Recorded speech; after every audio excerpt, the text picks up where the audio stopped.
senhor qual foi a sua trajetória e o que lhe trouxe até a vida pública. Israel, para toda a sua audiência, meu nome é Ivan Guedes, né? Sou um pernambucano, camaragibense, casado há 18 anos, pai de 2 filhos, né? Tenho uma menina de 15 anos e um menino de 10. Sou formado em gestão pública, curso pós-graduação em contabilidade pública. Sou empresário, né? Tenho uma empresa de telecomunicações há mais de 15 anos. Já fui militar do Exército, sou oriundo da Escola de Sargentos do Exército. Passei em diversos concursos públicos dentro do Estado e até nacionalmente. Inclusive fui funcionário do COREN, o Conselho Regional de Enfermagem de Pernambuco, fui lotado lá em Limoeiro. E venho fazendo um grande trabalho de fiscalização, né? Fui candidato a vereador agora na minha cidade, fui o segundo vereador mais votado da história da minha cidade, com 2.926 votos, apesar de não eleito, Misael, teve vereador lá com a metade da votação da gente que foi eleito, inclusive o presidente da Câmara que está tentando dar o título a João Campos. Em 2012, a gente ficou na primeira suplência de deputado federal do partido PL, a gente teve 12.236 votos, e a gente está aí nessa batalha de fiscalização de gasto público, as regalias que esses políticos tentam fazer, o gasto com o dinheiro público dentro da cidade, e aí a gente vem fiscalizando, vários atos que acontecem, não só dentro da minha cidade, mas como também dentro de Pernambuco, e posso citar alguns, caso você tenha interesse de saber. Um deles, Misael, a gente conseguiu, em Camaragibe, o presidente da Câmara recebia 2 salários. 2 salários de 17 mil reais. A gente verificou, e conseguiu suspender um desses salários. Então, liminarmente, a Justiça de Camaragibe impediu esse gasto, essa farra com o dinheiro público. Então, o segundo salário do presidente da Câmara foi suspenso. A gente descobriu, Misael, que depois das eleições, que a lei orgânica da nossa cidade, a Câmara deveria estar composta por 15 vereadores, não 13, como tem hoje atualmente. Então a gente também entrou com ação judicial, essa ação ainda está em discussão. Infelizmente eu não entro mais, eu troquei de partido, estava no PL e vim para o Novo, mas é uma discussão que ainda pode decidir o futuro político dentro da nossa cidade. E recentemente, além do título de cidadão, como a gente falou, de João Campos, a gente conseguiu anular lá dentro da cidade, e assim eles estão tentando desobedecer. A gente também conseguiu, uma liminar que saiu há menos de 10 dias, suspender todas as diárias, viagens, pagamento de hotéis de luxo, gasolina, carro, que todos os vereadores faziam dentro da cidade de Camaragibe. Essa legislatura já teve um gasto de 1.600.000 reais. Então a gente apresentou esse gasto com o dinheiro público que estava tendo na cidade. Cada vereador ali recebia R$1.200 por dia, pasme, um cidadão trabalha 30 dias, o salário mínimo é R$1.600, então o cara trabalha 30 dias para receber o seu salário. Enquanto um vereador, além dos 17 mil reais que ele recebe, além de ter carro à disposição, além de ter 3 mil reais de combustível por mês, além de ter o auxílio, ou o vale alimentação, como eles chamam, de R$1.000, ter seus assessores, eles recebiam R$1.200 por dia, para uma suposta capacitação. Que a gente não vê capacitação nenhuma dos vereadores lá da minha cidade. Teve um vereador recentemente que estava inaugurando o banco de dominó. Então, essa é a capacitação que os vereadores estão saindo. Então, se eles quiserem aprender a se capacitar, quiserem se capacitar, eu posso ajudar eles a ensinar como é que entra no portal da transparência e verifica toda a ilegalidade que eles mesmos estão praticando dentro de Camaragibe. Quais as suas experiências de vida profissional e pessoal que puderam e vão lhe preparar para esse desafio de ser candidato, futuramente pré-candidato, aliás? Hoje a gente está pré-candidato, a nossa convenção é agora dia 21. Aí a gente vai se tornar, de fato, candidato a deputado estadual pelo Partido Novo no estado de Pernambuco. Como eu te falei, Misael, eu me preparei para isso. Além de politicamente, eu me preparei na minha formação. Eu sou formado em gestão pública, faço pós-graduação em contabilidade pública. E aí eu venho fazendo esses trabalhos de fiscalização. Como eu já lhe disse, passei por diversos concursos públicos. Quem quiser colocar meu nome aí completo, Ivan Guedes de Lima Filho, botar no Google, você vai achar vários concursos que a gente passou. Decidi, né, estar na minha... ser empreendedor, ser um empresário. Então hoje a gente é gerador de emprego dentro da nossa cidade.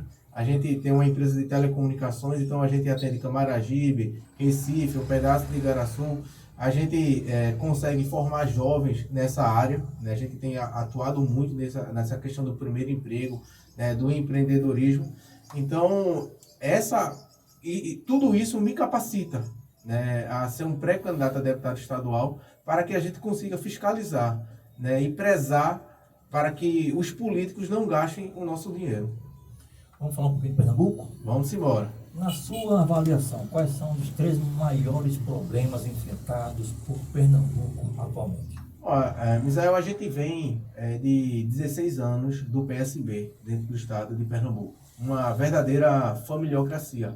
Desde os arrais, a gente teve Eduardo Campos, né, que foi citado por supostos recebimentos aí, e contas em paraísos fiscais. A gente teve a gestão de Paulo Câmara, que destruiu o estado de Pernambuco, e o ex-prefeito do Recife, né, que é o Príncipe, ele era, né, o seu secretário de governo, então estava por dentro de tudo que acontecia dentro do estado, né? E a gente agora teve o governo de Raquel. A Raquel está aí há 3 anos de mandato.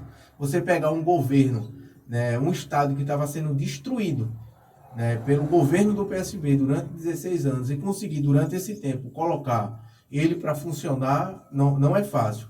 Raquel não seria a minha primeira opção, Misael, mas dando dessa pré-candidatura de João Campos, né, Raquel ser a única opção que pode tirar João Campos, e também o trabalho que ela vem desenvolvendo dentro do estado de Pernambuco, de recuperação de estradas. Lá mesmo em Camaragibe, a gente tinha uma obra que estava parada há mais de 14 anos. Famílias foram retiradas de locais, né? Prometeram ali uma cidade da Copa. Então, Raquel, eu acredito que entrega até antes da eleição, ela entrega aquilo ali pronto. Está tendo transtornos, está tendo, toda obra vai haver transtornos, mas ela está conseguindo aí entregar muitas coisas. A gente está tendo agora a requalificação da PE27, que é a famosa estrada de aldeia. Aquilo ali já foi uma contrapartida do Estado para a implementação da Escola de Sargento do Exército, que a gente ganhou durante o governo Bolsonaro, quando ele bateu lá a pedra fundamental. Então, assim, o Estado, ele vinha sendo desfacelado, né, por essa política de esquerda que existe dentro.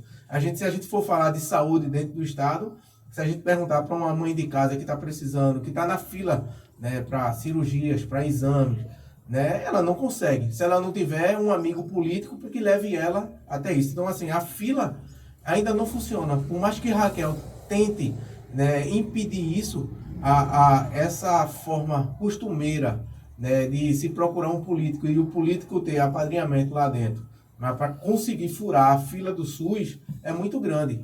A gente vê aí a questão da segurança, né? O PSB destruiu a segurança de Pernambuco. A gente vem agora, Raquel, recompletando as forças policiais. Agora mesmo anunciou um concurso público com mais de 5.000 vagas. Polícia Militar, Polícia Penal, Polícia Civil. Então, assim, ela está tentando recuperar, mas o Estado ainda precisa, né? A gente está carente de segurança pública dentro do Estado.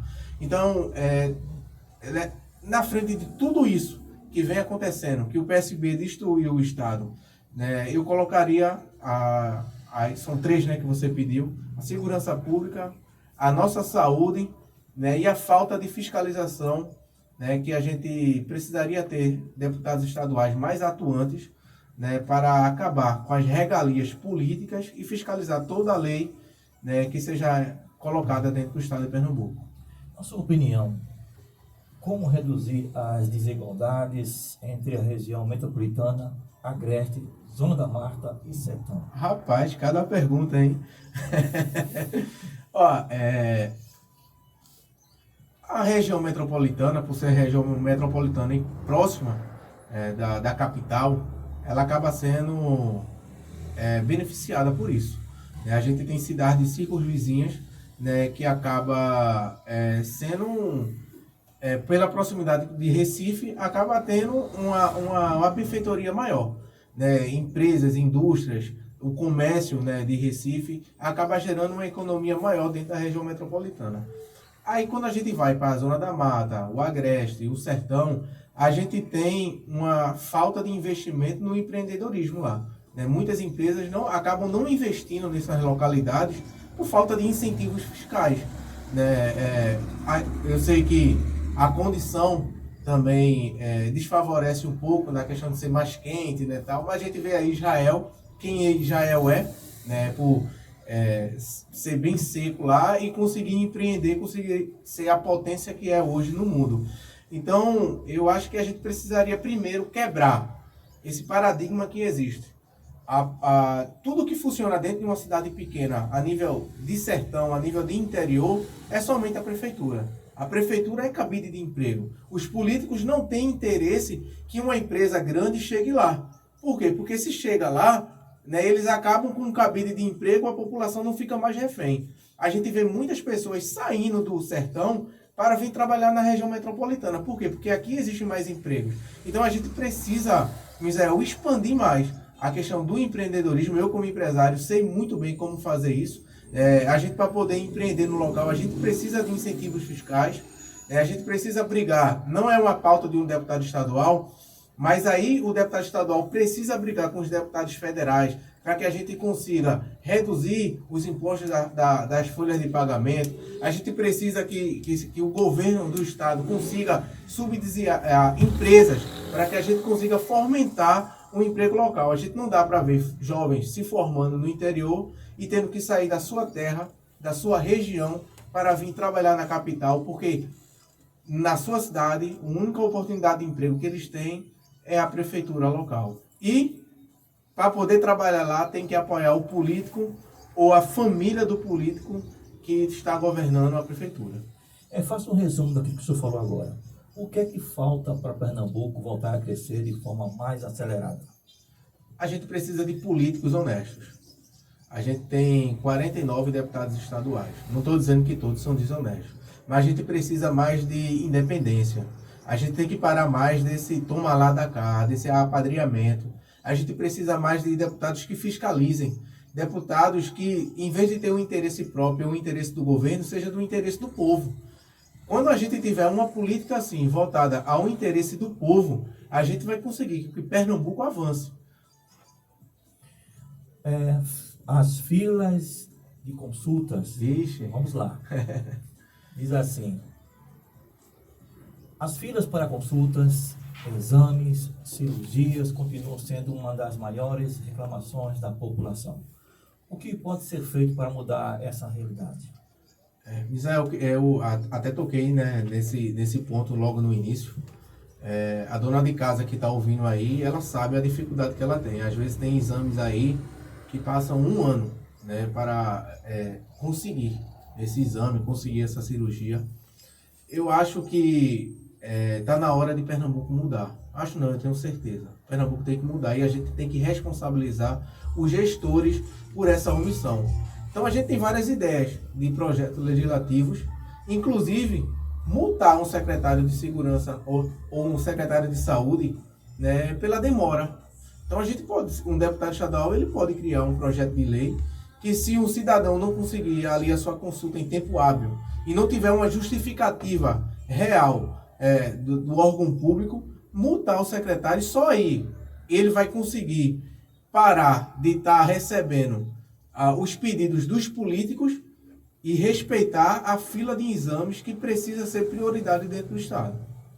Ainda nesse assunto, o que fazer para ampliar os acessos a medicamentos e tratamentos especializados? Olha, eu ajudo muito o Instituto Isabel Nicole, né? É um instituto que cuida de crianças em condições especiais, não só atípicas, mas doenças raras. A gente vê a grande dificuldade que tem. De uma vez ou outra a gente pede vaquinha, a gente pede ajuda para as pessoas poderem doar, né? São remédios e medicamentos muito, muito caros. A gente consegue fazer várias doações e, infelizmente, o Estado, o governo federal, é omisso nessa parte. Muitas vezes uma criança dessa precisa entrar judicialmente Misael, para conseguir o seu medicamento. Teve um fato que aconteceu lá em Camaragibe. A gente viu através de uma postagem uma criança, o pai, né, falando que a criança já tinha recebido alta, ela estava no hospital Barão de Lucena, mas a prefeitura de Camaragibe não tinha os insumos para que ela pudesse ser cuidada em casa. Agora imagina, a criança recebeu alta, já fazia 10 dias que essa criança tinha recebido alta, mas o pai e os médicos estavam mantendo essa criança dentro do hospital, porque se ela fosse para casa, ela não tinha como se alimentar, porque não tinha os insumos, a prefeitura não estava entregando.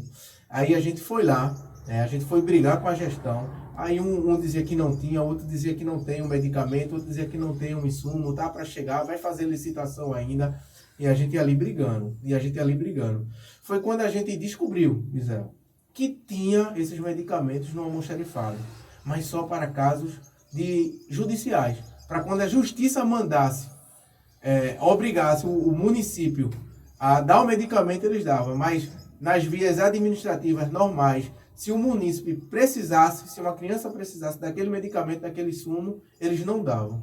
Então, eu disse que ia denunciar o Ministério Público, disse que ia entrar judicialmente, foi aí que a gente conseguiu salvar essa criança recebeu alta, conseguiu ter os medicamentos dela para ter os cuidados dela dentro de casa, né? Então, existe uma falha muito grande, né, do Estado em relação a isso, mas tudo isso a gente só consegue, né, combater com políticos honestos, com políticos que realmente fiscalizem, entre dentro de uma unidade dessa e veja lá, se realmente tem um medicamento ou não tem. Brigue contra o Estado em favor do povo. Vamos falar da educação? Simbora. Como melhorar a qualidade da educação pública estadual? Caramba, Misael, você tá... Tô mais para candidato a governo ao Senado aqui, né?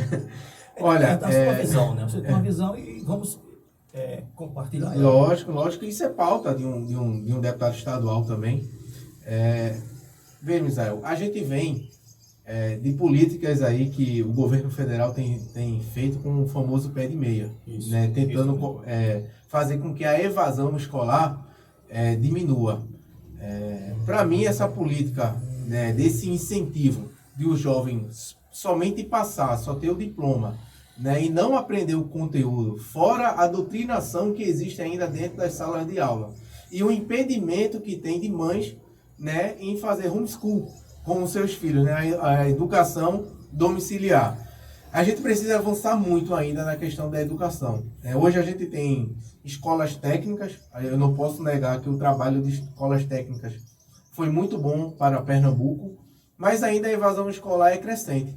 A gente precisa de uma política que prenda o jovem dentro da sala de aula para aprender, e não para receber os R$200, ou é mensal ou é anual, nem sei como é essa questão. A minha esposa, ela está aqui, ela é conselheira tutelar. De uma vez ou outra, ela está dentro de uma escola até para combater essa evasão escolar que existe. A gente tem um problema muito sério, aí eu vou partir para o lado mais família, né? Parece que as famílias deixaram de educar seus filhos, né? Não querem mais essa responsabilidade e querem colocar nas costas do governo ou nas costas do Conselho Tutelar. Muitas vezes a minha esposa vai no Conselho Tutelar ou vai na escola para educar os meninos, dizer que eles não podem faltar à escola, dizer que eles precisam usar um sapato, usar uma calça, não podem ir de bermuda. Então, o desrespeito, essa educação precisa vir de casa. Então, a gente precisa implantar, Misael, primeiramente, a volta, né, dos valores morais, cívicos, éticos dentro das escolas, para aí sim a gente começar a planejar questão educacional dentro do Estado. A violência preocupa milhões de pernambucanos. Quais as medidas que você considera prioritárias para que haja um combate maior à criminalidade? Eu vou brincar de novo, tá parecendo uma sabatinada. Só parece mesmo. Que nem eu te falei, eu como oriundo da Polícia do Exército, né, como eu não digo ex-militar, mas eu digo que o meu sangue ainda é verde e oliva, né, eu acompanhei muito e vi muito questão de segurança dentro do Estado. A gente não pode negar que mesmo agora no governo de Raquel, as facções estão dominando o Estado. né? Tá vindo do Ceará, parece que está descendo Rio Grande do Norte, Paraíba, até chegar em Pernambuco. A gente já vê, né, um avanço do Comando Vermelho, do PCC, dentro do estado de Pernambuco. E a gente vê as forças policiais em si desmotivadas. Fazem o trabalho, prendem, mas acaba que a justiça solta. E sempre existe ali uma brechinha e o meliante fica solto para cometer outros crimes, cometer outras atrocidades.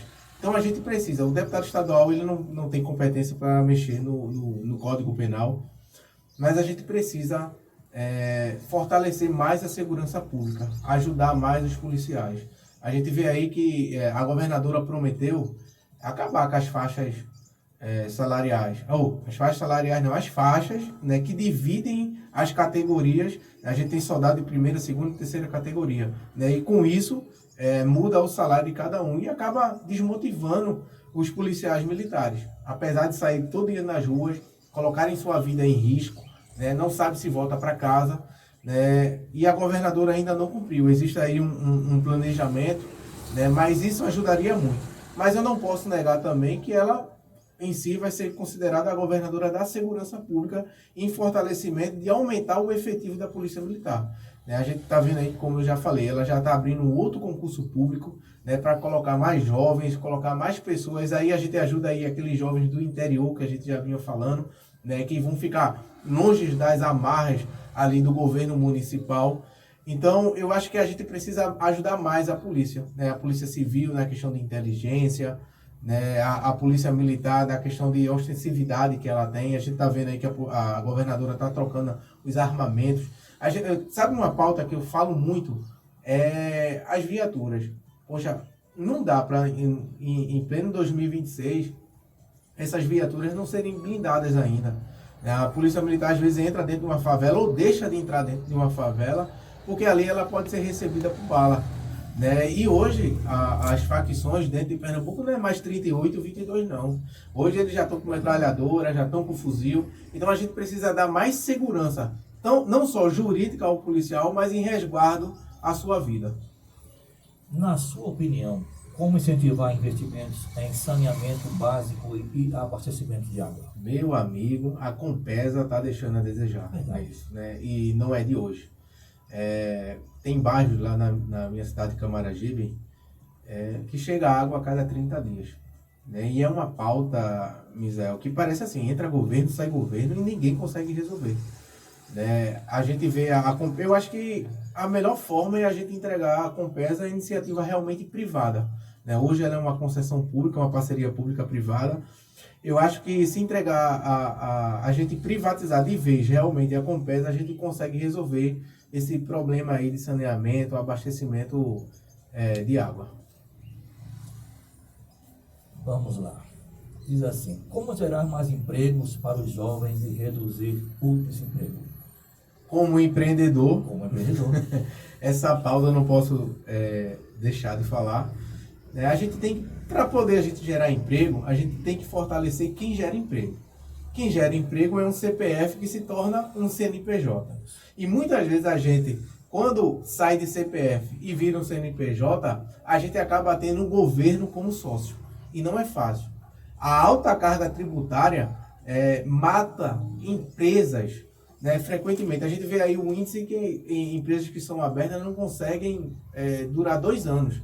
Né? E aquela empresa que depois que passa de 2 anos são as empresas que conseguiram se firmar dentro do mercado. Então a gente vê aí uma campanha do governo federal, principalmente, ele tenta desvalorizar o empreendedor, o empresário, né? Sempre fica dizendo que o capitalismo é ruim, né? E aí eu posso até lhe dizer aqui, ó, a você que está assistindo, como o Estado entrega a saúde para você? Não entrega, mas você tem um celular. E o celular veio através de uma iniciativa privada. Como é que o Estado lhe entrega a segurança? Mal você tem segurança, mas você tem internet dentro de casa. Aí eu venho aqui, imagina se telecomunicações fosse do governo, não fosse uma iniciativa privada, fosse feito a Compesa. Imagina se você, para instalar uma internet, você dependesse do governo para instalar uma internet dentro da sua casa, como é que seria? E antes foi assim. Eu acho que a Telebrás, antigamente, para você conseguir uma linha de telefone, era muito difícil, né? Então, a gente precisa, Misael. Eu acho que o principal de tudo é a privatização e tirar da mão do governo. Quando a gente conseguir tirar tudo isso da mão do governo, a gente vai conseguir ter esse avanço, principalmente no empreendedorismo. Ainda nessa tua análise, a gente tem uma pergunta aqui, é o seguinte: o que pode ser feito para fortalecer o pequeno empreendedor e o comércio local? Poxa, o comércio local, primeiro, ele tem que parar de ser vítima, né? Eu acho que o comerciante local tem que parar de baixar a cabeça por gestor local. Muitas vezes, o comerciante local só tem ali aquele ponto em determinado espaço da cidade por apoiar tal político. São chamados permissionários. Isso a gente vê em todos os municípios. Então, você que é permissionário, tem uma banquinha de feira no mercado, você sabe que muitas vezes você está aí por conta de um político. E se você falar mal, não vou nem falar mal, se você criticar e cobrar aquilo que é certo, você acaba sendo expulso e retirando ali o seu ganha-pão, o seu trabalho. Eu tive uma experiência de um comerciante local, né, em 2022, que decidiu, ele tem a sua banquinha de feira, decidiu colocar a minha foto. O Santinho pregou. Automaticamente, a gestão municipal local foi lá e disse: opa, esse daí não é o candidato a deputado federal da prefeitura. Se você não tirar, você vai perder a sua licença de estar aqui trabalhando. Isso é democracia? Não é. Então, para a gente poder fortalecer o pequeno empreendedor, né, e o comerciante local, a gente precisa dar liberdade econômica para eles. Então, isso aí a gente só vai conseguir na fiscalização e criando leis que reprimam os governantes a querer intimidar esses comerciantes. Caso seja eleito, como pretende prestar contas do seu mandato à população? Com total transparência, Misael. Eu sou um cara que tudo que eu tenho feito, né, sempre com transparência. Então eu vou estar sempre fazendo lives, sempre mostrando, e não vai ser difícil não, que meu mandato vai estar sempre ali na tela do celular, vai estar sempre sendo visto pela população. Então a gente vai estar sempre prestando conta de tudo, quantos assessores a gente tem, a emenda para onde a gente destinou, para qual fim, para qual hospital, por que a gente está destinando aquilo. A gente vai estar sempre sendo transparente para a população. Se pudesse aprovar 3 projetos de lei nos primeiros anos do seu mandato, quais seriam e por quê?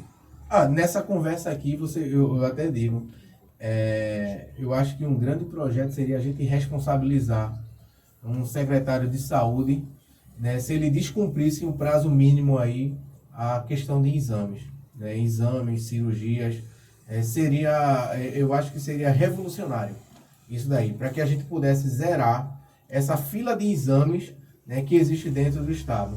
Como também a gente criar um projeto de lei que a gente pudesse até responsabilizar também o secretário de infraestrutura, né, que aí o cidadão pede para uma PE da vida, ela tá lá com um buraco, tá com problema, e aí aciona o Estado não vai, o sinal de trânsito tá dando aquela dificuldade no trânsito, o Estado não vai. Então a gente também criar um projeto de lei para que a gente possa responsabilizar os gestores, não só os prefeitos locais, mas como também os seus secretários.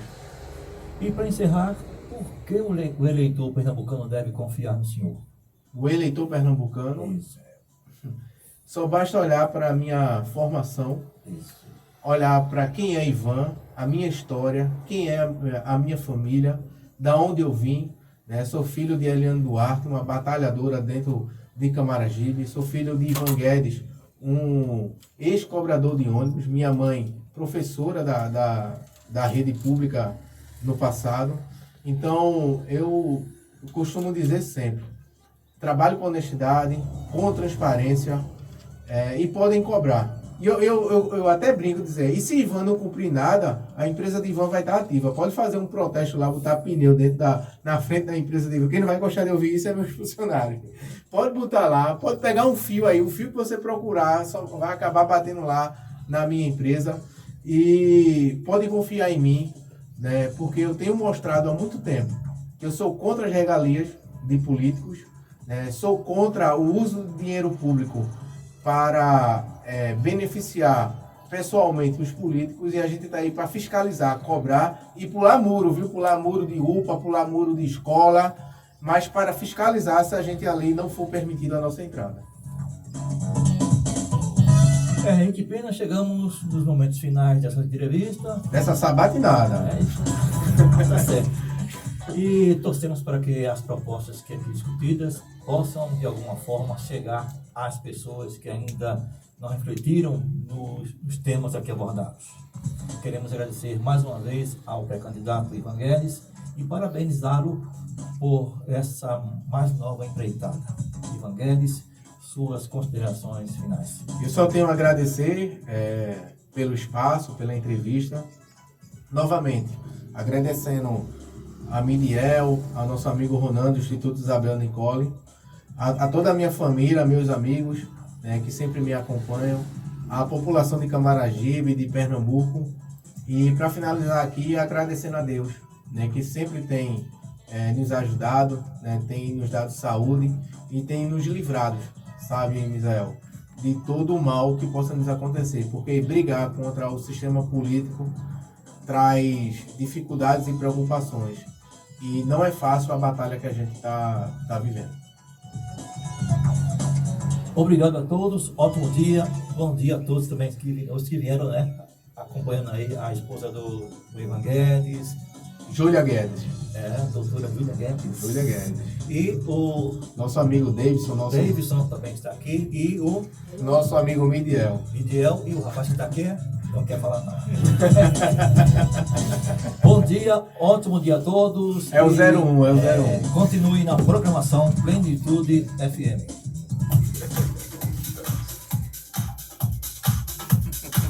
Chegou?